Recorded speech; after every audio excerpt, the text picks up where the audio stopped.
तरह के पकवान खाना, तरह तरह के कपड़े गहने पहनना, खेलना कूदना, सजना संवरना, धजना, सोना, नहाना, कितनी कितनी तरह से इस शरीर का हम पोषण करते हैं, इसे पैम्पर करते हैं, कितना कुछ करते हैं हम इस शरीर के लिए। अंतरयात्रा धर्म परिचर्चा में मैं संस्कृति आप सभी का स्वागत करती हूँ। आज चर्चा का विषय है 7वां बोल शरीर 5। शरीर क्या है? जो हर पल जीर्ण क्षीण होता है, यानी वेयर एंड टेयर होता है, वो शरीर है। जिसके द्वारा सुख और दुख की अनुभूति होती है, वो शरीर है। जिसके द्वारा चलना फिरना, खाना पीना आदि क्रियाएं होती हैं, वो शरीर है। जो सभी संसारी आत्माओं का निवास स्थान है, घर है, वो शरीर है। शरीर 5 प्रकार के होते हैं: औदारिक, वैक्रिय, आहारक, तेजस और कारमण। पहला है औदारिक शरीर।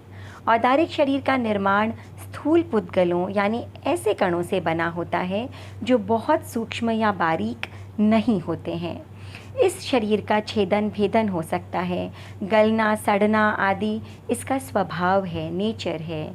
हमारे जैसा और जानवरों जैसा हाड़ मांस का शरीर औदारिक शरीर है।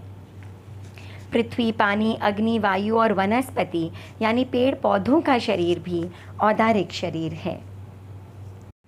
औदारिक शरीर आत्मा के अलग हो जाने के बाद भी यानी कि मर जाने के बाद भी टिक सकता है। दूसरा शरीर है वैक्रिय शरीर। इस शरीर में कई प्रकार की घटनाएं होती है। यह शरीर छोटा, बड़ा, स्थूल, सूक्ष्म कैसा भी बनाया जा सकता है। इस शरीर में हाड़, मांस, रक्त नहीं होता। मृत्यु के बाद इस शरीर का अवशेष या कोई लेफ्ट ओवर नहीं रहता। यह कपूर की तरह उड़ जाता है। नरक के जीवों में यानी नारकियों में और देवताओं में यह शरीर होता है।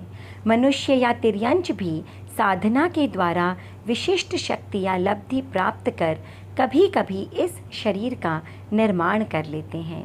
इसके अलावा वायु कायिक जीवों में स्वाभाविक रूप से या नेचुरली वैक्रिय और औदारिक दोनों प्रकार के शरीर होते हैं।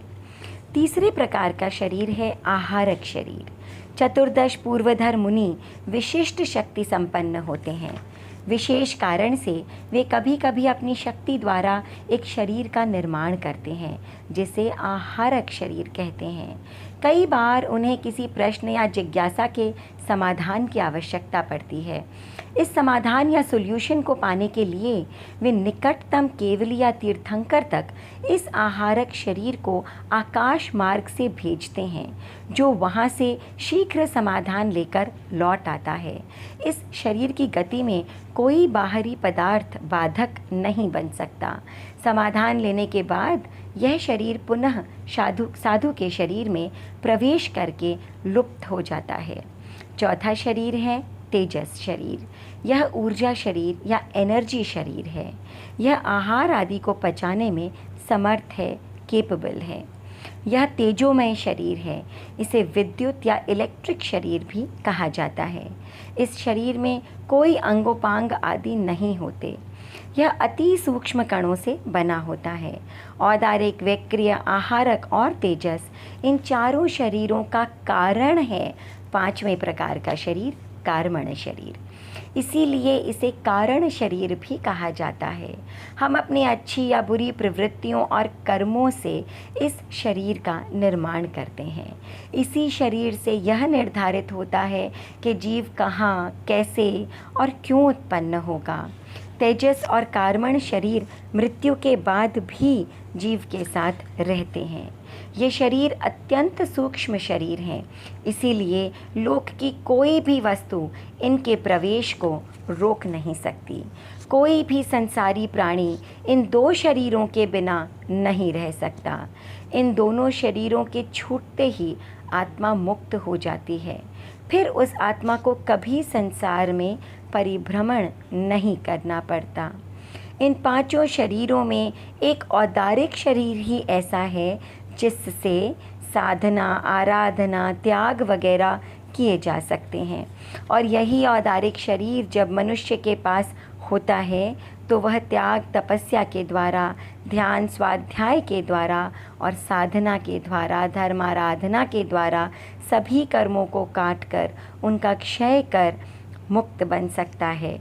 तो शरीर ऐसा साधन है जिससे हम चाहें तो लालच, मोह, माया के बंधनों में बंध कर अपनी आत्मा को भारी और भारी बना सकते हैं, और चाहें तो इसी शरीर को माध्यम बनाकर साधना करके मोक्ष का मार्ग प्रशस्त भी कर सकते हैं। आत्मा अरूप है, अशब्द है, अगंध है, अरस है और अस्पर्श है, इसीलिए अदृश्य है। लेकिन शरीर से बंधी हुई है, इसीलिए दृश्य भी है। आत्मा शरीर से अलग है, चेतन सत्ता है, परंतु शरीर के कण कण में व्याप्त है। शरीर नश्वर है और आत्मा शाश्वत अमर है। इस नश्वर शरीर को साधने के लिए, इसे आराम देने के लिए हम दिन रात लगे रहते हैं। क्यों न कुछ समय इस आत्मा को भी दें जो शाश्वत है, अजर अमर है। क्यों न दिन के 24 घंटों में कुछ समय बाहर से भीतर की ओर जाने का प्रयत्न करें, अंतर यात्रा करने का प्रयत्न करें। आगे की चर्चा योग 15 पर। अभी के लिए इतना ही। आज्ञा दीजिए।